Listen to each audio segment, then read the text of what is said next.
custom built, first in the country, custom built for the Collision Investigation Unit. Now we've got 7 units around the country. We're all going to get kitted out like this. So this is what we've opened when we get to the scene. We have the basics, which is our chalk and our marker boards. So you see things that you see in all the photographs of what's at scenes.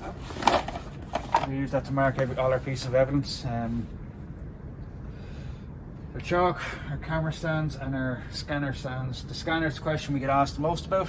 It's the piece of equipment that we use to create a full 3D image of the scene. So we have our scene lights in there charged behind. So again,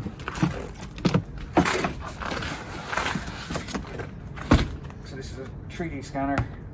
What it does, it'll send out a laser and it'll move around this whole, it says 360-degree view, or say around this circle here. And it'll identify every position and be able for us to measure. But the advantage of this is over the old the method, which I'll show you as well, is that it gets us off the road quicker and gets the road open again quicker. And what it does is it means that when we load it into the computer, we can drop ourselves back onto the scene. When the scene is gone, we'll have the 3D image of it, we'll have the colour photographs of it, and we'll be able to place yourself as the scene was on the day through the computer. This is the TX8. This was bought 2016, and there's a new one now. It's a more smaller unit, lighter unit, and it's much more advanced and gets better scans. They have bought 5 of them. There's 2 more coming, so we're due to get ours upgraded at some stage soon. Again, the last piece here is our skid man, which is for testing the amount of coefficient of friction on the road. So if a car is skidding along this surface here, it's newer, it's going to get better traction. We'll use that in our formulas. At this piece of road here, which is older, it's going to get less traction out of that. Again, that's due for an upgrade for a new piece of equipment from the UK. That's old technology. That can only measure in the x-axis and the y-axis, whereas the new technology will give you all 3 axes, x, y, and z axis to tell you all the forces that are being involved. We have little personal lockers here for ourselves, or for little bits and bobs that we need, like sun cream and stuff like that.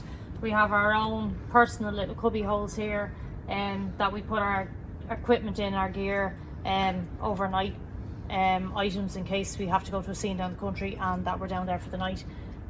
Cold weather gear. Yeah, cold weather gear, wet gear, everything that we're going to need for a scene, our cameras and stuff. Then we have our charging docks here for all our batteries that we can swap in and out if it's a long scene. Normally everything is charged anyway because it's trickle charging, so it's grand, but we can also then, if we get wet at a scene, which is a common occurrence, we can just change into dry clothes here before that we can drive back then. So yeah, it's very handy. We have our TV on the wall so that we can play CCTV, or we can upload photographs or whatever, that if there's anybody that wants to see them that comes to a scene of what we got, or when we download our photographs of the scene, we can make sure that everything is in order, and before we leave, and just make sure that we're happy with everything.